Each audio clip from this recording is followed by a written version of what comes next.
Então, finalizando o som do supermercado Copérgia da Santa Rosa. Estamos aqui hoje já para passar o som. Trabalhamos aqui, vou mostrar aqui, trabalhamos aqui com um produto da LL Audio, amplificador PWM70, 2 canais, e aqui a gente tem volume individual para o estacionamento e para área de compras. Um filtro de linha, né, para manter a energia bem, e um microfone sem fio que o pessoal fala lá de baixo a hora que precisar, né? E o microfonezinho, quando acionado, automaticamente o som da gravação para e é dado o recado para o pessoal. Então agora eu vou fazer a filmaginha lá embaixo para mostrar como ficou o som lá na área de compras. Valeu? Mais uma vez, as arandelas no teto que a gente colocou.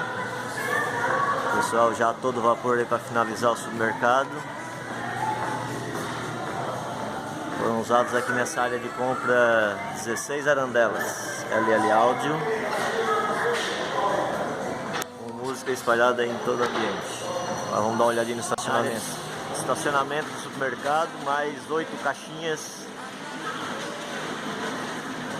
para ter um somzinho ambiente quando o cliente chega e também para dar alguns recados para os clientes. Tudo já perfeitamente funcionando.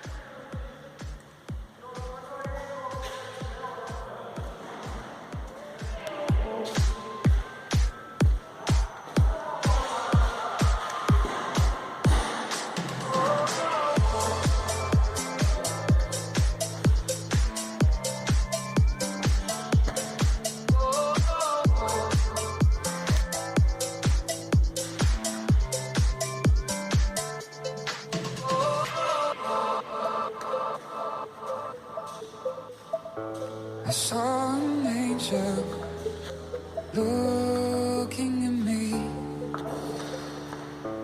Her eyes won't open no more, heart that can see. And then I cried all night and I couldn't sleep. All she wanted was to go to the sea. Os dois.